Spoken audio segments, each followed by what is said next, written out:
What an airhead. Jeez, Mr. Takes a swing at everybody. This is not her fault. She's a very nice girl and, more importantly, a fan. She even has a fan site dedicated to you. And she was very helpful when I was looking for you. Seriously, Al, what you were saying in the car? Just listen to yourself. What, you shot a guy and his body just disappeared? When was the last time you slept? What, are you high? Have you been drinking? No! Look, Barry, I'm missing a week, and someone's got Alice. Do you and understand what it sounds like when you say stuff like that?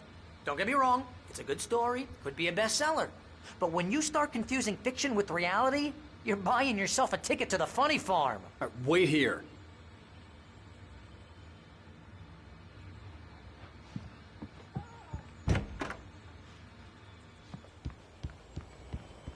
Easy there, boy.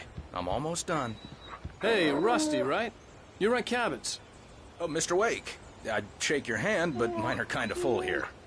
Actually, I'm sorry about this. Would you mind grabbing the registration form from the desk? It's just across from Bucktooth Charlie. Okay, sure. What happened? Seriously, Al, you can't just go and meet a kidnapper. Those situations always end up in disaster. You gotta talk to the cops. She's my wife, and it's my call. Can we talk about this later? No, this whole thing. Listen, you hit your head.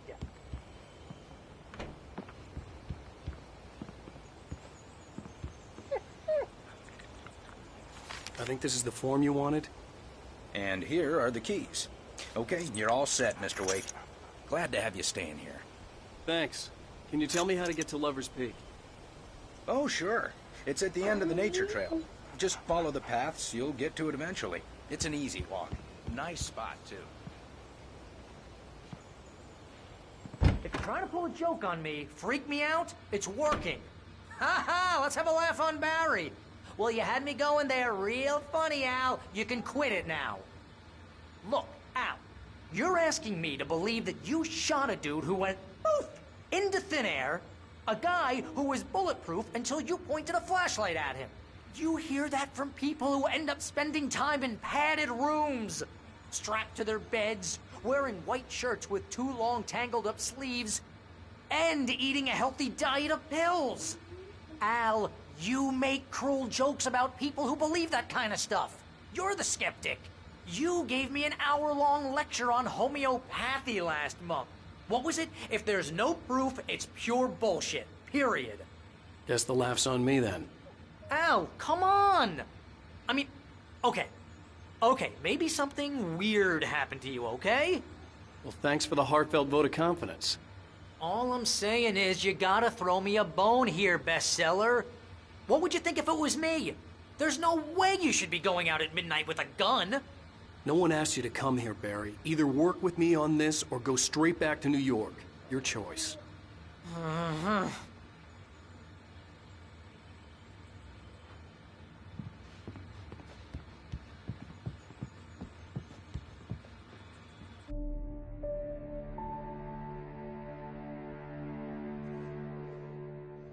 That's just crazy talk, Al. Al? Al? We should go to the sheriff or call the FBI. Damn it, Barry, they'll kill her! This is not a goddamn debate, Barry. I'm going to Lover's Peak. He said to come alone. Okay then. I understand. You're my best friend and I'm worried that you're not right in the head. Tell me what to do to help and I'll do it. You stay here, and if I'm not back by morning, call the cavalry.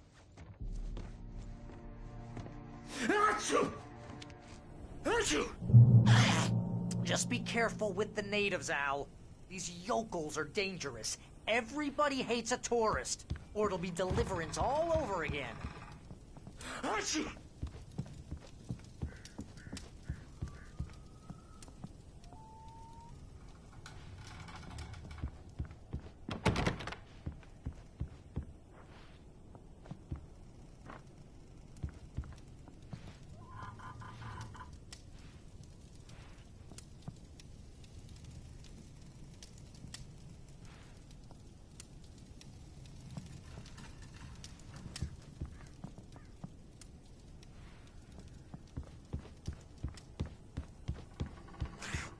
Oh, this place is trying to kill me. I'll bet there's mold in here, spores, poison ivy, God knows what. This is so not worth a 15% commission.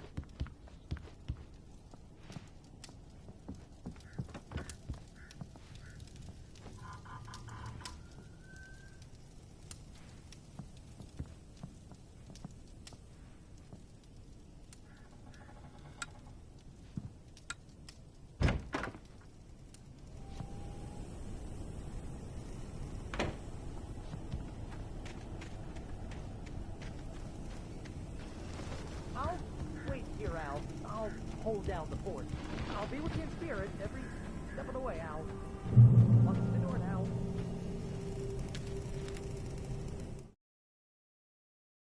Barry had never gotten along with Alice, but he knew Alan loved her with an almost frightening intensity. And now something had happened to Alice. And here was Al armed with a gun and saying things people got put in padded cells for. It was as if his friend had experienced a massive psychotic episode and was now totally disconnected from reality. It scared the shit out of Barry.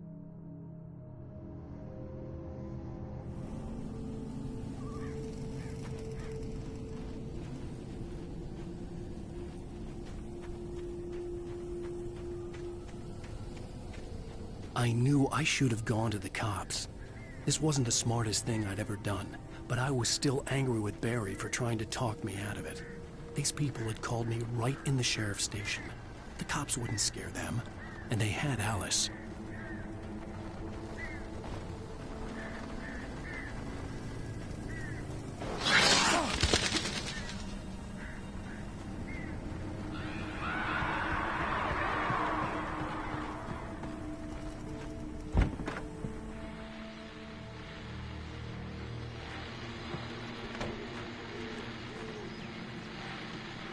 Welcome back to the show, folks. As promised, our very own Dr. Nelson has just parked his rear end in the studio. Doc, what's your Deerfest plan like? My plan? You make it sound a lot more organized than I ever seem to manage.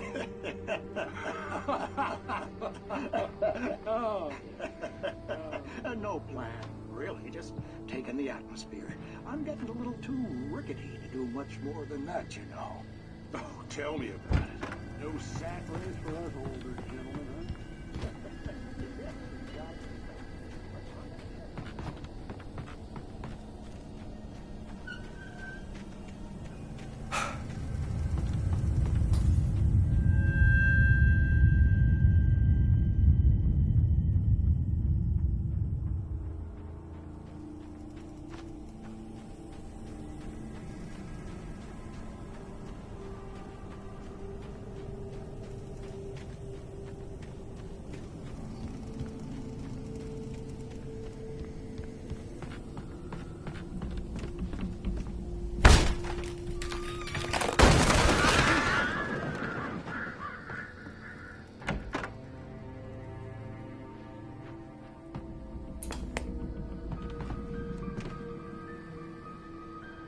Crime and punishment.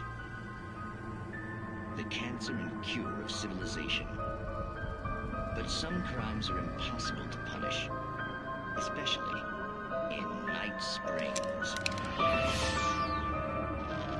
Tonight's episode, The Man in the Mirror.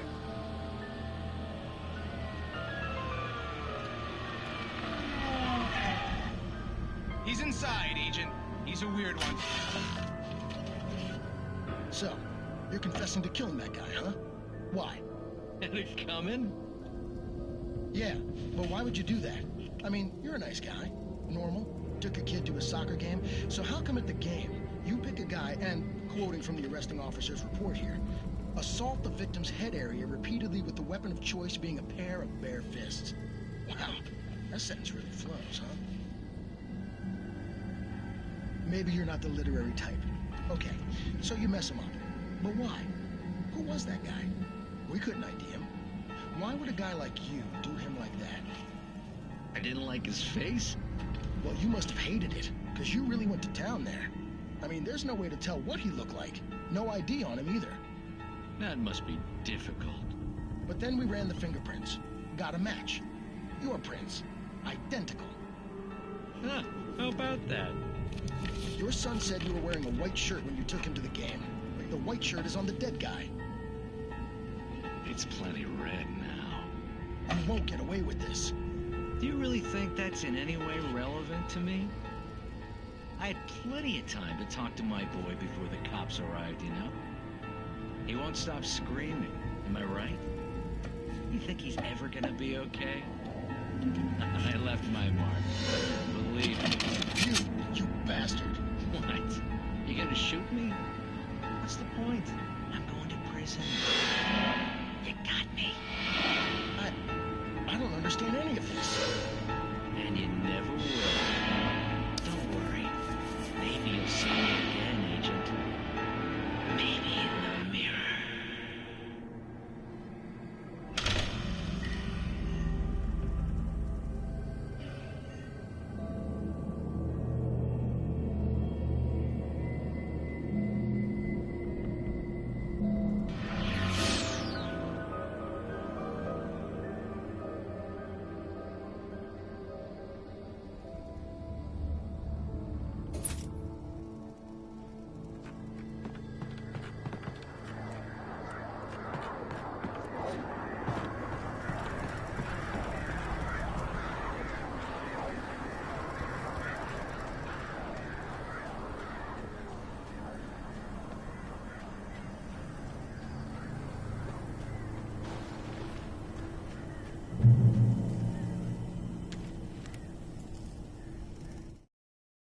The air in the visitor center was heavy with an awful smell, as if some rotten drowned thing had crawled up from its grave. Rusty kept coughing blood. My eyes were drawn to the twisted shape of his broken leg. The attack had been vicious. Max whined in his cage. Rusty's eyes were wild with fear and terror. He gasped. "Mr. Wake, it happened just the way it was on that page."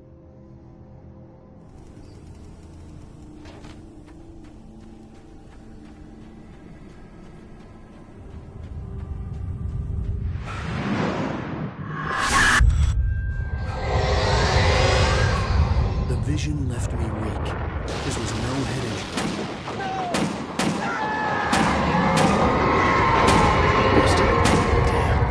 Rusty, hang on! Oh God! I'm coming! Please, help me! Anybody? Help me! Help me! Can you hear me? Anyone? Hello? Please, help! Back here. Mr. Wake? Oh, hell. It happened just the way it was on that page. I found. Came true. It knew. So dark. It'll come back for me. You must... The lights. In the office. I have the key. Okay, Rusty. Hang on. I'll be right back. Whatever did this couldn't be far. Rusty had found a page from the manuscript. It would help me understand what had happened.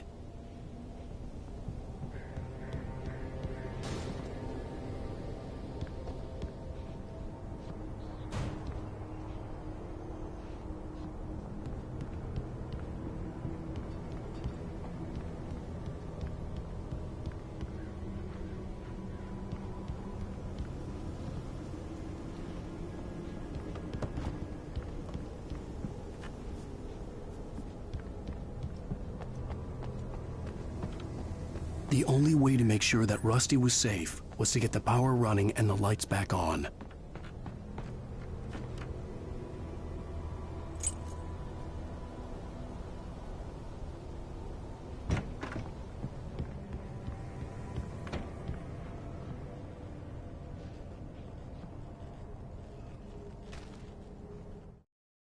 At the last instant, I changed direction and threw myself down.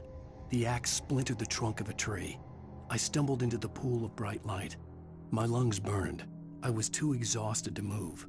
I tensed as I waited for the killing blow, but it never came. I raised my head. Nothing moved in the darkness beyond. For the moment, bathed in the cold light, I was safe.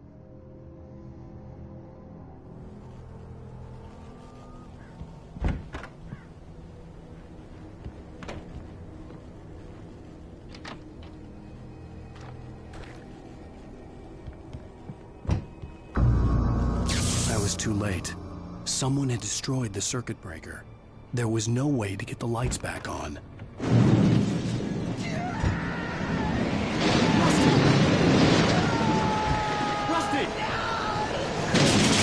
The ground was covered in flaming patches that looked like liquid darkness.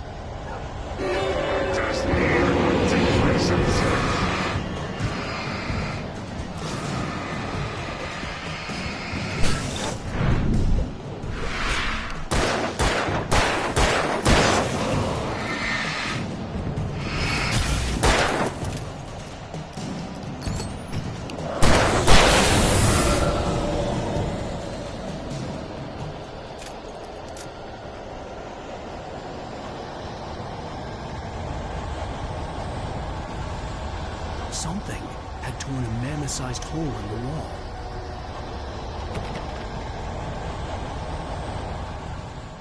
Please! Don't feed the animals.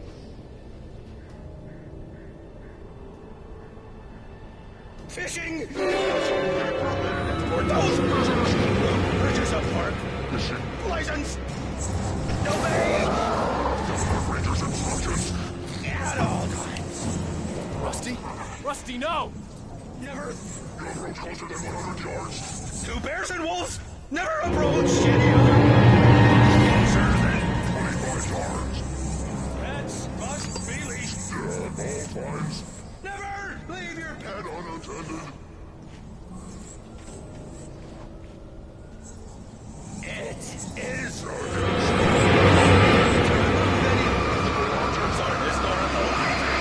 Run the cart.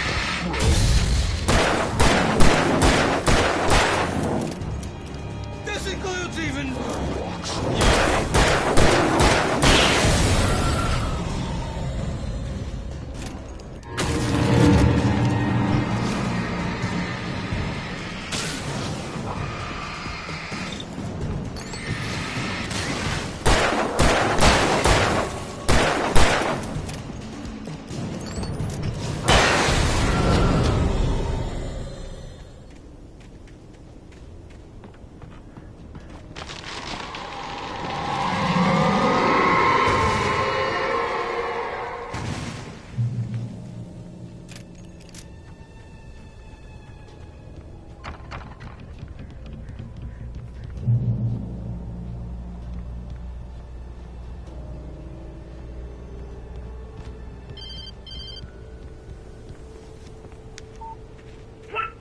What the hell was that? I saw from the window. I saw something. Forget about it, Barry. It's just me going crazy. Oh, jeez. Oh, jeez. You're not crazy. I wish you were crazy, but you're not crazy. Ow, be careful. Stay in the cabin. Don't open the door for anyone. I mean it.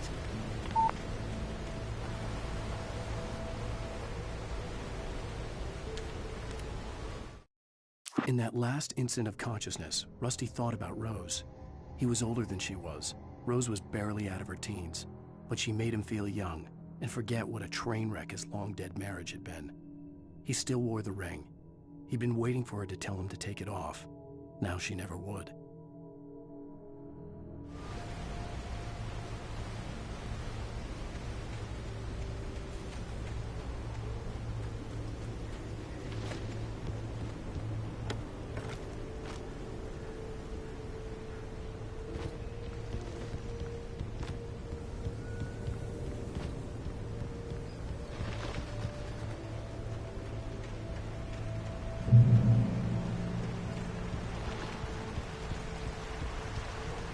Lover's Peak was at the far end of the nature trail.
I turned the corner, afraid of what the flashlight's beam might reveal. Suddenly, a roughly painted symbol of a torch glowed in the light. Behind it, hidden by a rock, sat a battered metal trunk. It was here for a reason, packed with supplies, batteries, flares, ammo, things you need to make it through the darkness of the night. Something left behind by someone who knew what I knew, and more.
Shit.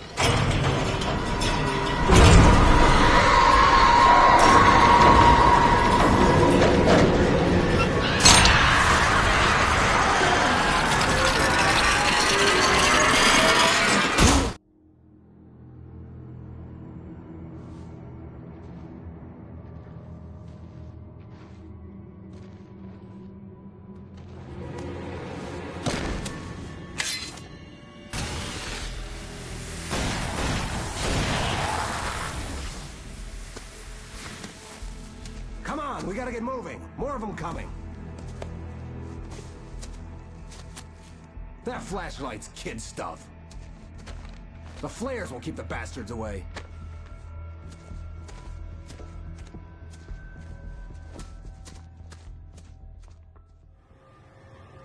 You can see them too? Hell, of course I see them. Come on, we gotta move. Why? Because that's the way the story goes. Yeah, but... Let's move! I lost my gun back there. Oh, I've got a gun. Just keep that light steady on him.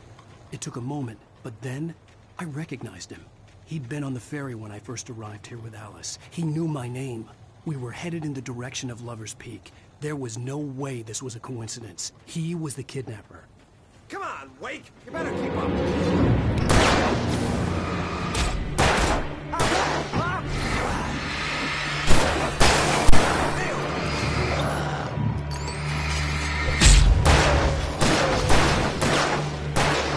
What I got for you?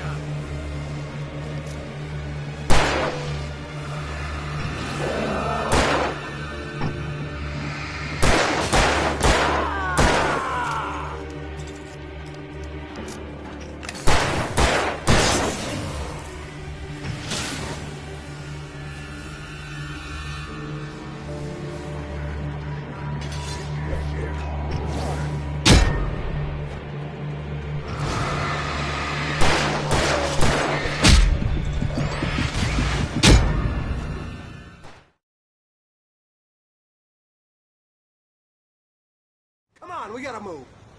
Why? Because that's the way the story goes. Yeah, but... Let's move! I lost my gun back there. Oh, I've got a gun. Just keep that light steady on him.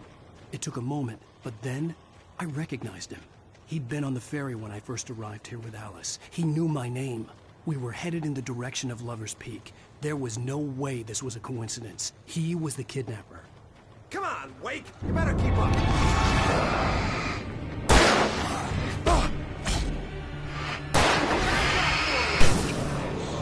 Bring it!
Wake.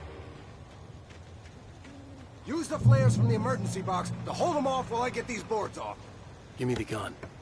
Yeah, no can do, Wake. Are you kidding? Give me the gun!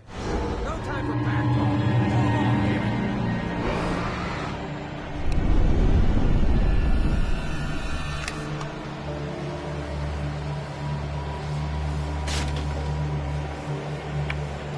Just a little longer. Scare them off.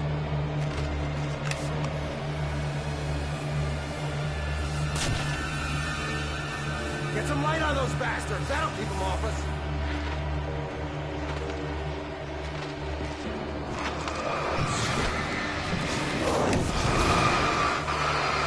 Just a little longer. I almost got it. Hey, it's open. Move it or lose it.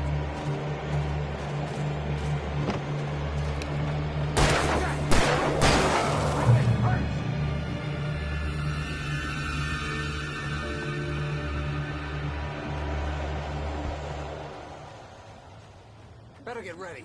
They'll be on us soon.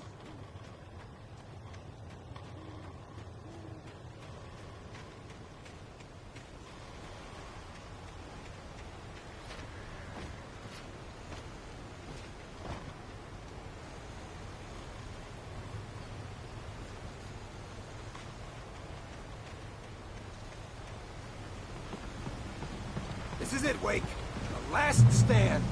There's more flares here. Get ready. We fight them as long as they keep coming. Give me the goddamn gun! They're coming! That's not how this goes. Get with the program, Wake.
let's cut the act now.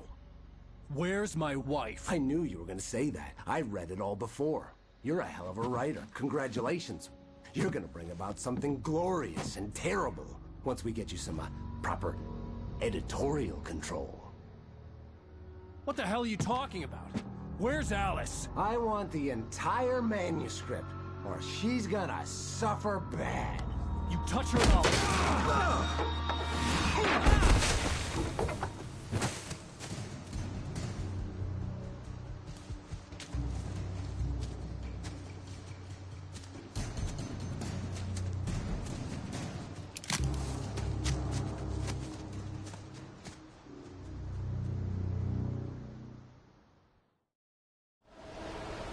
You're gonna give me the manuscript or you'll be sorry! No! Come back here! I swear I'll kill you if you hurt Alice! Do you hear me? Come back here! He had Alice, and he wanted the manuscript because he thought it held some magical power. But I had no manuscript to give him. I had to get back to Barry and figure... On more than one occasion, Alice had tried to explain to me how it felt to be afraid of the dark. To her, darkness wasn't simply the absence of light, but something more tangible than that. It was something you could touch and feel. Worse than that, it was something with a mind of its own, something malicious and malign. For her, things changed when they were wrapped in darkness. They turned into something else, something foreign, and nothing was safe or innocent anymore. I'd never really understood what she meant, until now. Out my next move.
The night had been one desperate situation after another. I was exhausted, and my body felt as though it had been chewed up and spat out. The flashlight was heavy in my hand, and each pull of the trigger sent a painful shock up my arm. But I was finally out of the woods, and things were looking up. That's when I heard the chainsaw.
I had heard the plane fall. It made no sense. It was clear that it had just fallen here, but it was very old and obviously hadn't flown in decades. Looking at it sent a shiver down my spine.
The logging site was a mess.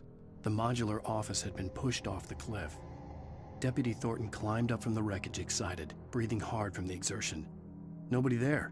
It's weird. Don't you think that's weird? Bored, Mulligan let out a mighty snort. Hell, it's always weird, Thornton. Just a question of sorting out what kind of weird it is this time around.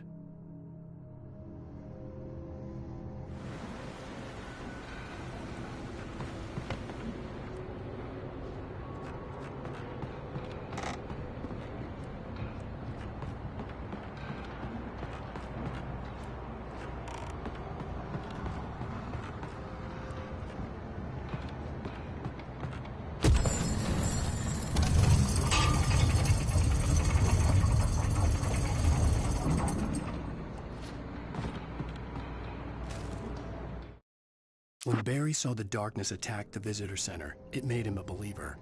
The men Al said he'd shot, they hadn't been just locals on crank. Somehow the world had changed, like the channel had been switched without warning. You think you're watching a sitcom, and you're really watching a horror show. When the birds started attacking the cabin, Barry wasn't surprised, just terrified.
Stay out of sight. I'm on my way. Don't open the door. What, am I crazy? Stay hidden. I'll be there soon. Just make sure you keep the lights on.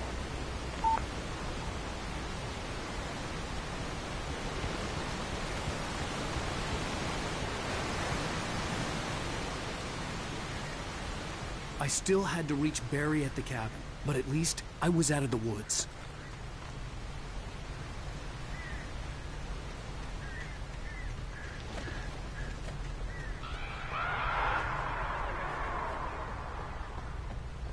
I'd have to get the car from the locked garage. It would get me back to Barry faster, and the headlights were a welcome bonus.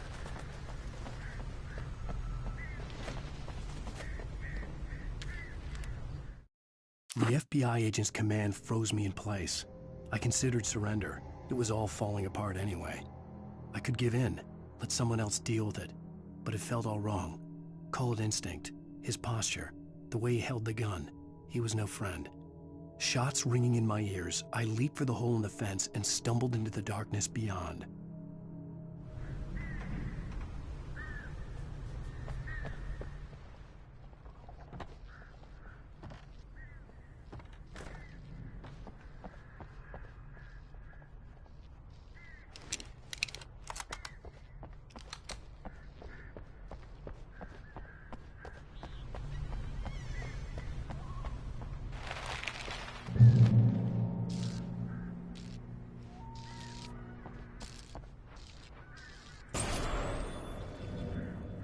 A story is not a machine that does what you tell it.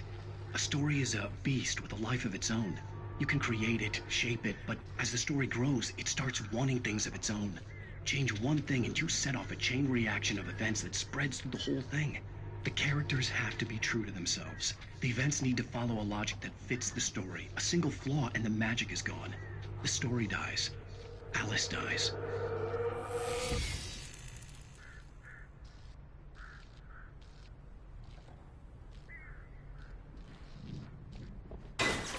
You can rely on nature and yourself.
The flare gun was probably the best weapon I could imagine against the dark things I was facing.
It was the kidnapper.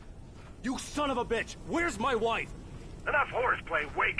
You deliver the manuscript, and you can have your woman back. Simple as that. I don't... Listen. I'm gonna need time to finish it. I still need to write the ending. I need... a week. It's not done? I need a week. 2 days. The old Bright Falls coal mine is nearby. You can find it easy, city boy. The main building, there at noon. You bring the manuscript, you'll get your wife. Not, well, get me? Yes, I get you.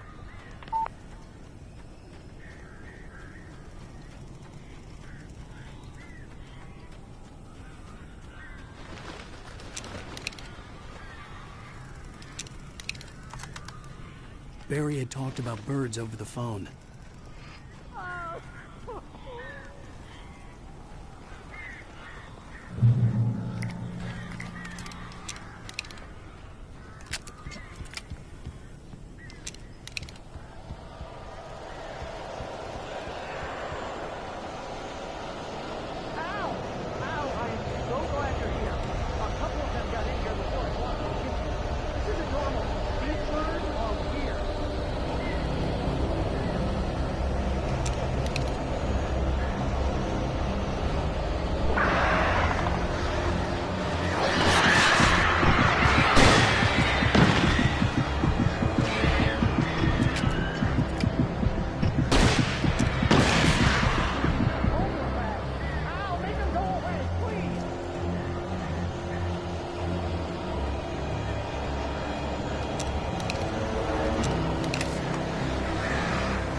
Hey, Al.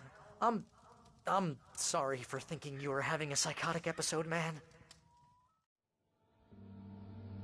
I sent Barry to the town to ask around about a man fitting the kidnapper's description. He'd go through the archives of the local paper. Perhaps he could learn something. Anything about the island and the cabin that had disappeared. The man wanted a manuscript. I had to try to write him one to get Alice back.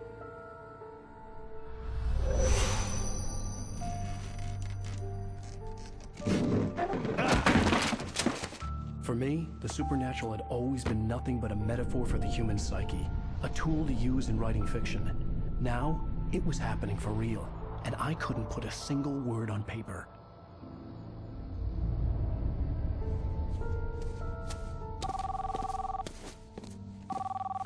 Barry Wheeler speaking. This is Rose. Rose? I found Mr. Wake's pages. Oh, you sweet, brilliant girl. Could you and Mr. Wake come get them? I live in the trailer park outside the town. We'll be there in less than an hour. I know. See you soon. Have a great day. Hope you come back soon. Welcome to the Oh Dear Diner. Good girl.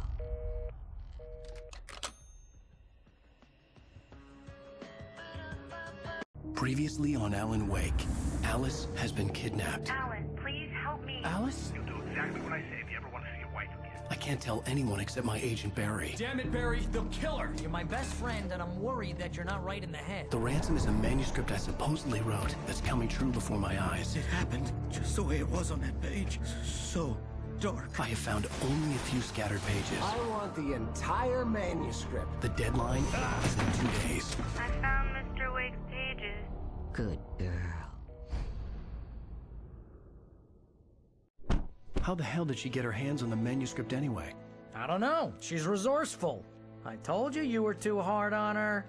Listen, I found out all sorts of interesting stuff while I was digging around. Yeah. Mr. Wake, it's Sheriff Breaker. We have an FBI agent here, Agent Nightingale. FBI? He's anxious to see you. You'd better come to the station. Okay, I'll be right over, Sheriff. Let's make this quick, huh? Help you folks? Name's Randolph. I'm the manager. We're looking for Rose. Works as a waitress down at the diner. Rose, sure. Nice girl. Who wants to know? I'm Alan Wake. The writer, huh? I heard on the radio you were visiting. Well, I'll show you her trailer. That Rose, she's a nice girl. Always pays her rent on time. As I was saying, Al, I found all sorts of weird stuff from the local newspaper's archives. This place is crazy. Disappearances, mysterious deaths, urban legends come true, and get this, most of this stuff takes place around Cauldron Lake. Well, you ain't wrong, mister. The Indians thought the lake was a doorway to the underworld. I'm the God-fearing type myself. I don't hold with that sort of thing. Yeah, okay. Anyway, there was an island there owned by a guy called Thomas Zane. Now, some of the articles I found about him make him out to be a famous writer, but I ran a bunch of searches, couldn't find a single thing he wrote. Zane was heavily into diving, so much so that the place came to be called Diver's Isle. But the volcano under the lake erupted in 1970, and Zane went down with the island.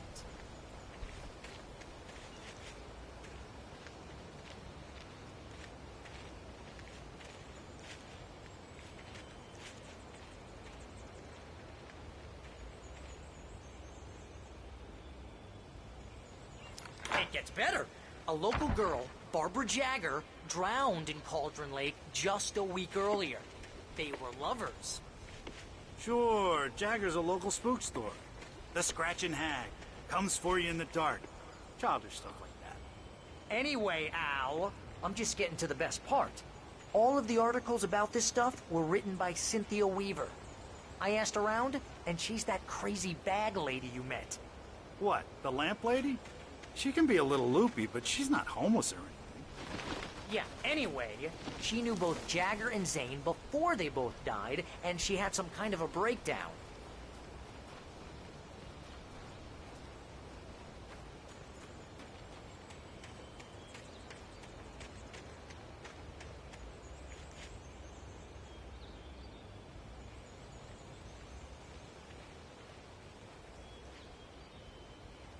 Well, mister, this here's Rose's trailer. You mind me asking what you want with her? We're just here to talk to her, pal.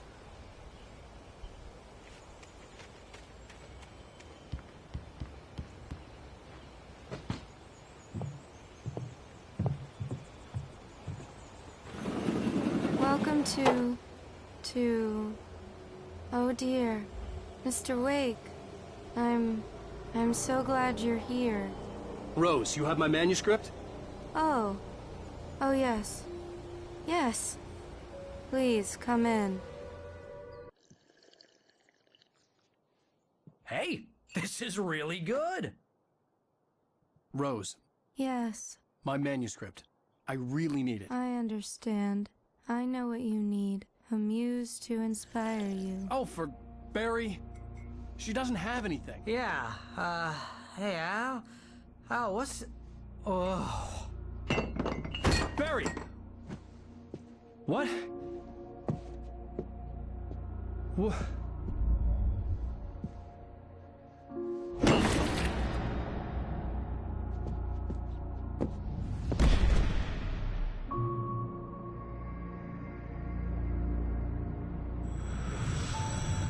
It's coming for you, hiding in my barber's skin. I'm too weak to stop it. You must turn the lights on. I promised I'd come visit you and your lovely wife. You must finish what you started. I insist. You must turn the lights on. Turn the light on.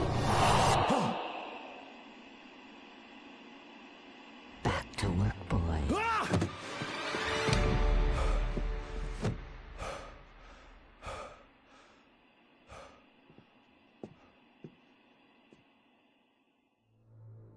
I felt nauseous, hungover. Only anger kept me going. I can't tell reality from dream anymore, but it seems I have an imaginary editor to help me. She's an old woman in a funeral dress. I call her Barbara Jagger. She's very strict. I'm writing faster and faster. My manuscript is being heavily revised. The edits are getting very aggressive, and each day there's less of me and more of her. I hate it, but I know she's right. She promises me I can save Alice this way. She knows more of this than I do. About the complex incantation I'm attempting. About this place. She's worked with another writer under similar circumstances, Thomas Zane. The genre of the story seems to be shifting. It's turning into a horror story. I'm getting close. I can feel it.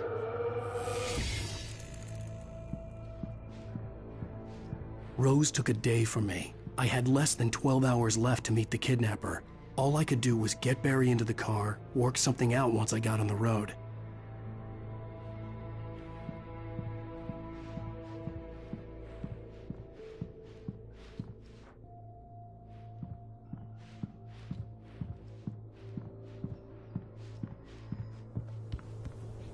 My gun and flashlight were gone. I'd have to find a way to get Barry into the car as quickly as possible. Mr. Randolph liked Rose. That little smile she had, how she was still sweet when life had tried so hard to make her bitter. It wasn't any of his business what she did in her trailer, but those strangers, the writer and his smart-ass sidekick, looked like trouble, and they'd been in there for hours, way past her normal bedtime.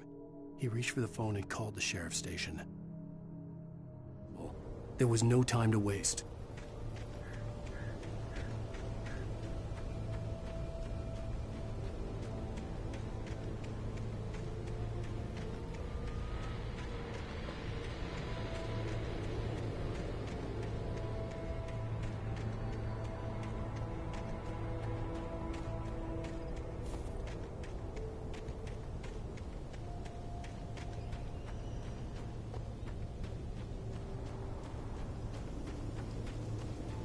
Oh, you're gonna get it now.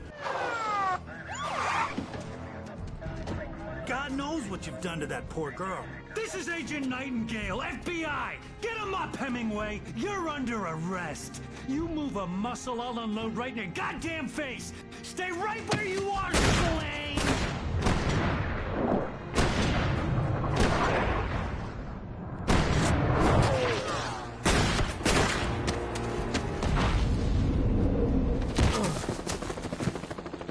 What are you? I'm standing right here, you goddamn maniac!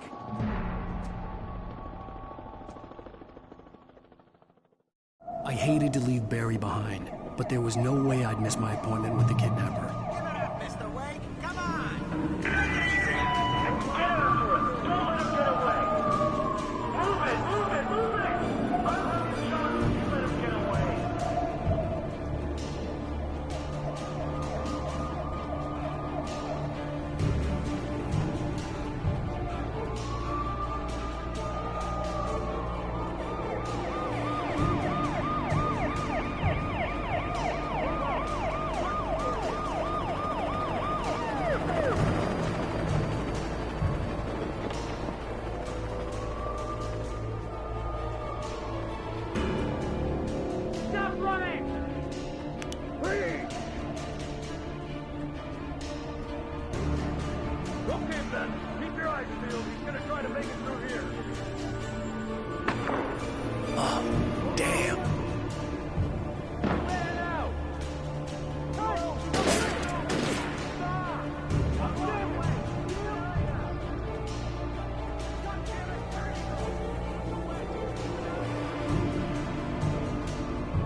For decades, the darkness that wore Barbara Jagger's skin slept fitfully in the dark place that was its home and prison. It was hungry and in pain. It dreamed of its nights of glory when the poet's writing had called it from the depths and given it a brief, terrible taste of power and freedom. The rock stars had stirred it from the deep sleep the poet had sunk it back to in the end. When it sensed the writer on the ferry, it opened its eyes.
This horror was everywhere I went, circling me. The cops didn't stand a chance. They were after a writer, not a monster.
Deputy Mulligan, over.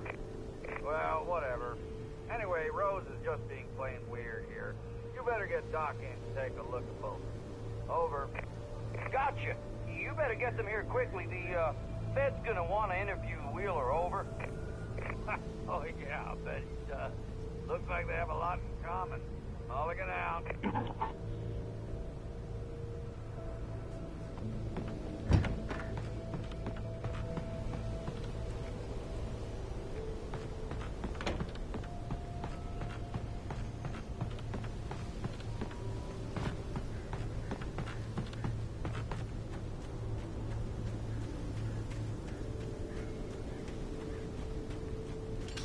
I imagined that the broadcast tower in the distance was part of the local radio station. Maine seemed like a decent guy. Perhaps he could give me directions to the coal mine.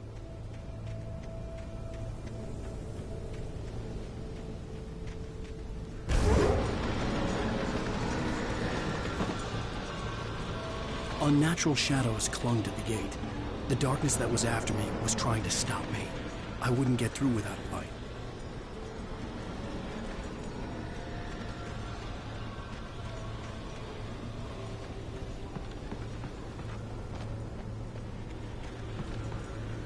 There was no power to the searchlight.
It took me a moment to recognize the flashbang grenades. They were an ideal weapon for my situation. Team 1, come in. Over. Team 1, this is Sheriff Breaker. Report. Over. Team 2, come in. I need a report. Over.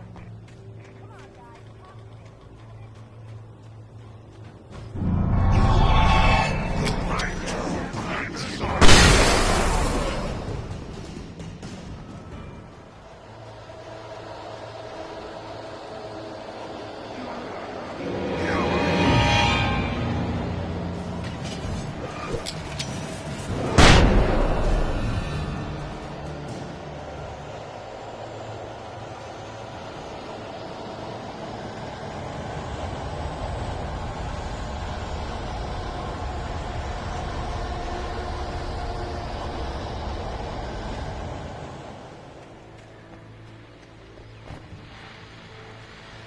And here's another call.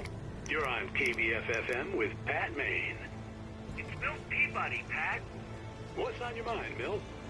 Well, I live near the trailer park, Pat, and there's a big ruckus going on over there. Well, that's just up the road from me, too. What's going on, do you know?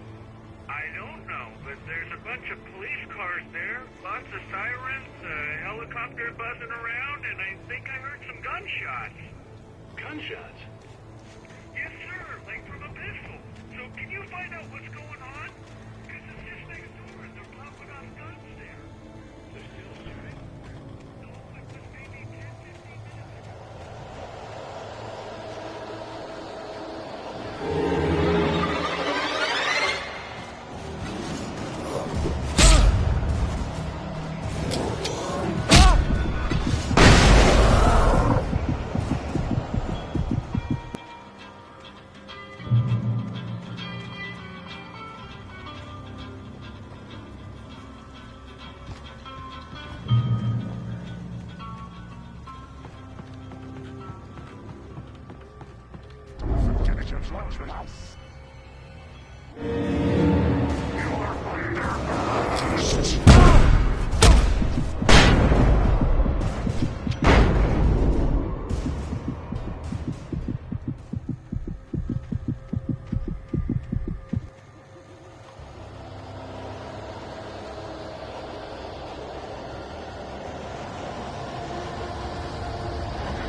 hope Maine could lend me a car to get to the coal mine. Why, hello, Lorna. What do you have for us? I just don't see why the cops bother with the trailer park. What do you mean? It's a trailer park. Of course you're going to have trouble in a place like that. I mean, what do you expect? The sheriff should be helping us normal citizens instead of wasting resources on those people. Well, Let the try to sort themselves out. I'm sorry, but my granddaddy settled in Bright Falls in 1911. well, thank you very much for that compassionate viewpoint, Lorna. How can I be sure? Oh, here's a little surprise. The famous writer Alan Wake just walked in. Folks, I'm going to see if I can talk him into an interview. Come on in, Mr. Wake. Oh, I'm so glad you could find the time to do this, Mr. Wake. Nowhere to run now, Dan Brown. You back away from me. Don't hurt. Whoa. Everyone calm down. Put the gun down. We're all friends here, right? Cool your jets, Nightingale. We got him. Judas Priest! What the hell's the matter with you? There's a civilian in there.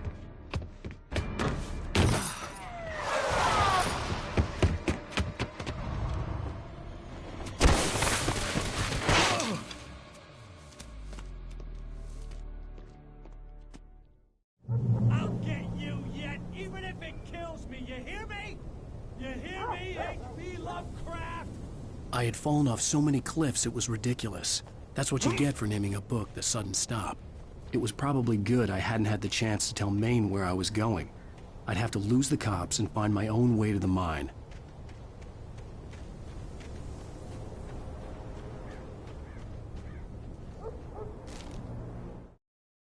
Nightingale stared through the broken studio window into the dark woods. He turned around, started to walk out, but Maine grabbed his arm. "Young man, you almost shot me. You don't shoot off rounds at people like that. What's the matter with you?"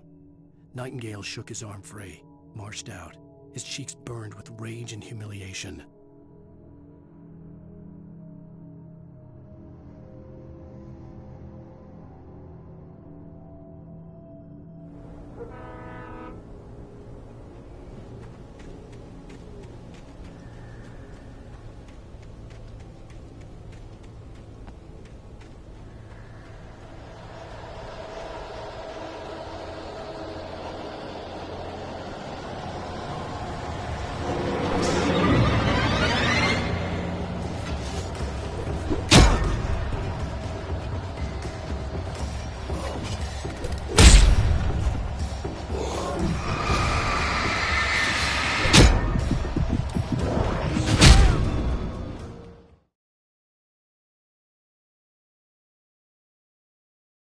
I'll get you yet, even if it kills me. You hear me?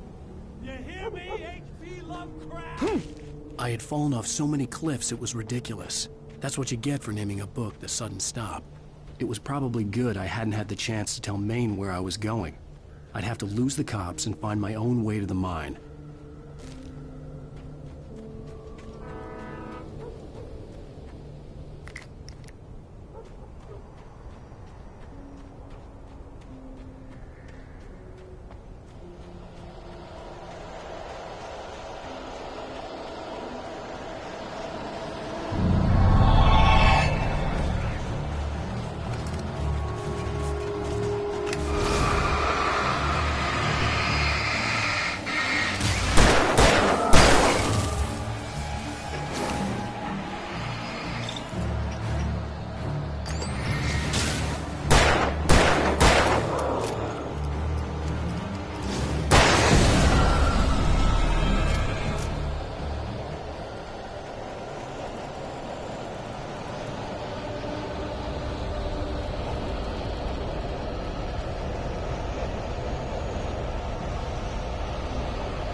There was no sensible reason for the power company work lights to be here.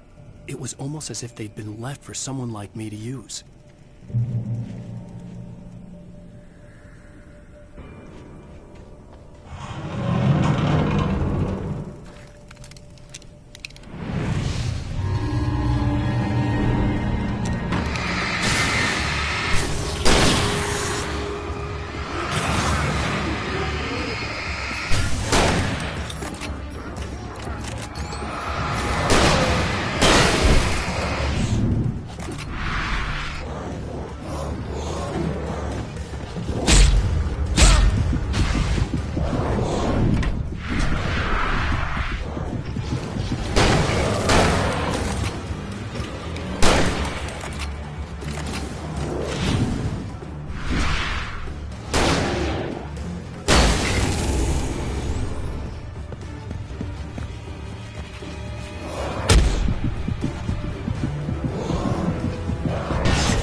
Sarah trusted her gut, and her gut said Agent Nightingale was an asshole. He felt wrong, and it wasn't just the smell of stale booze. It was in the way he flashed his badge, pulled rank, the look in his eyes when he wanted answers. Where was Alan Wake? What was this about an accident? Where was his wife? And most importantly, why did she let Wake go? He wouldn't answer her questions. Federal business was all he'd say.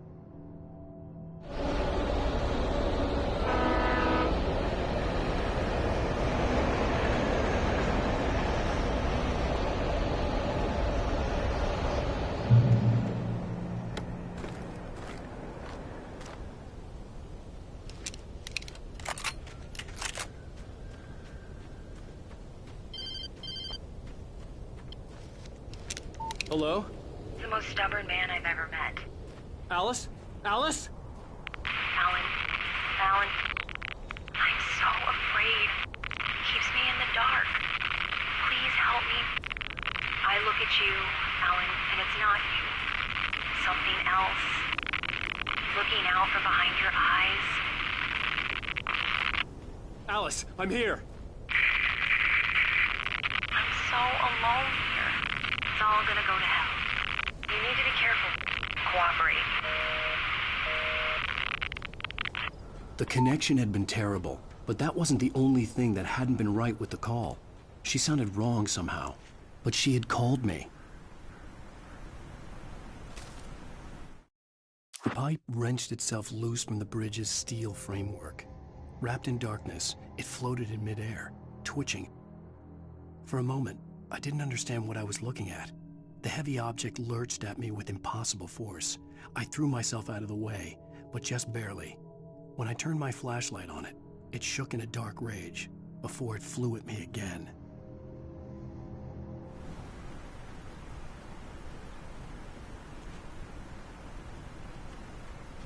I could see a railway bridge up ahead and a warehouse of some sort on the opposite shore. I hoped I could find a car from there.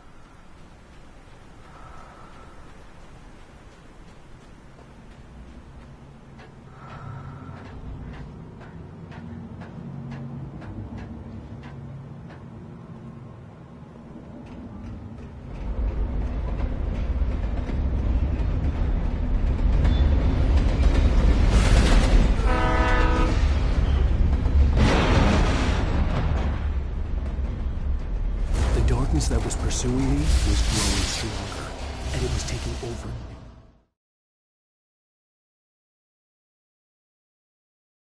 On the opposite shore. I hoped I could find a car from there.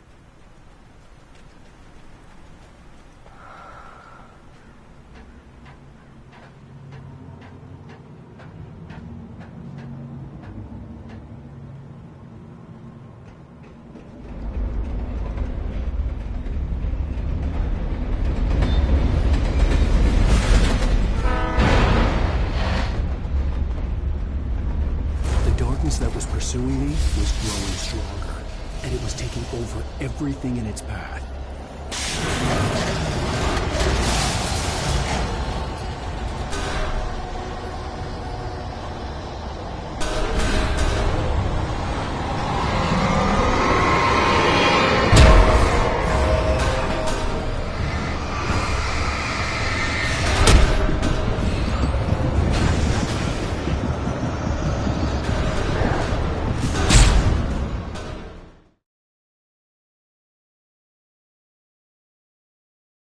The opposite shore.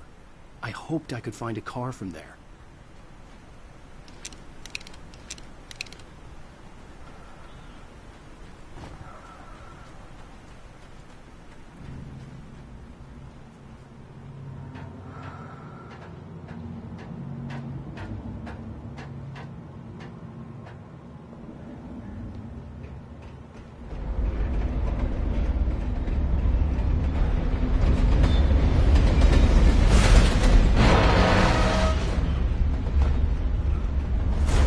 That was pursuing me was growing stronger, and it was taking over everything in its path.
opposite shore.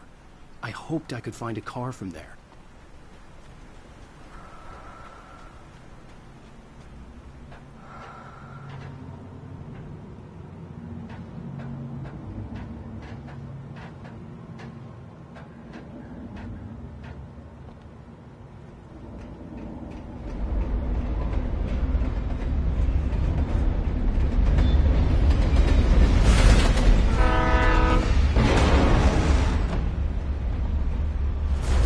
That was pursuing me was growing stronger, and it was taking over everything in its path.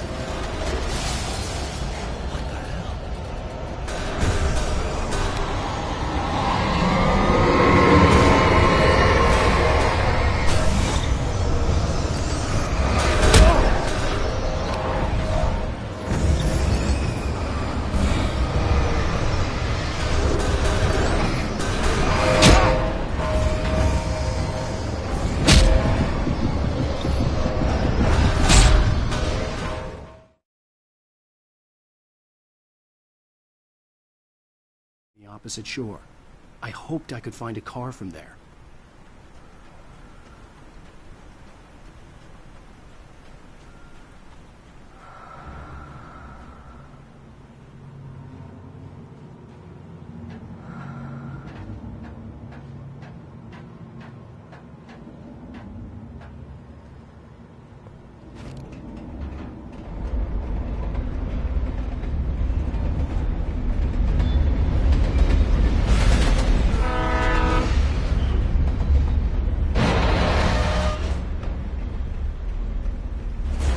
That was pursuing me was growing stronger, and it was taking over everything in its path.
I slammed the door shut right in his smug face. He pleaded for me to open the door. True to form, the asshole actually thought I would obey. I had no sympathy left, no guilt either, not for him. I took a moment to savor the scream. I bet I had a smile on my face. It was all that I had time for. The dark presence was inside the lodge with me.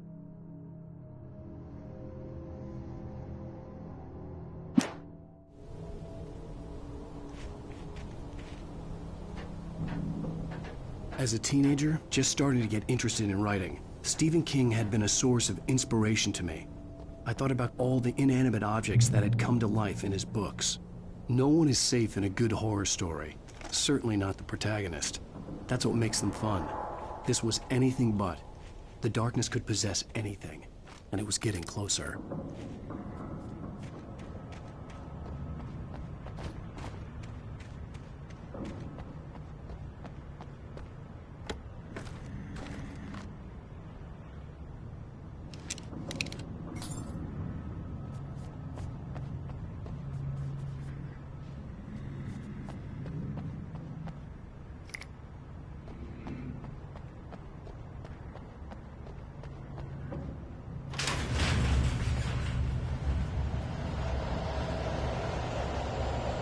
did you call me?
The darkness surged towards me, sucking everything loose from the ground into its depths, tugging at my clothes. I saw the flare the kidnapper had dropped and threw myself towards it just as I felt my feet leave the ground. The darkness embraced me with the force of a tornado. Somehow I managed to light the flare. The darkness roared and cast me away. I fell toward the dark waters of the lake far below.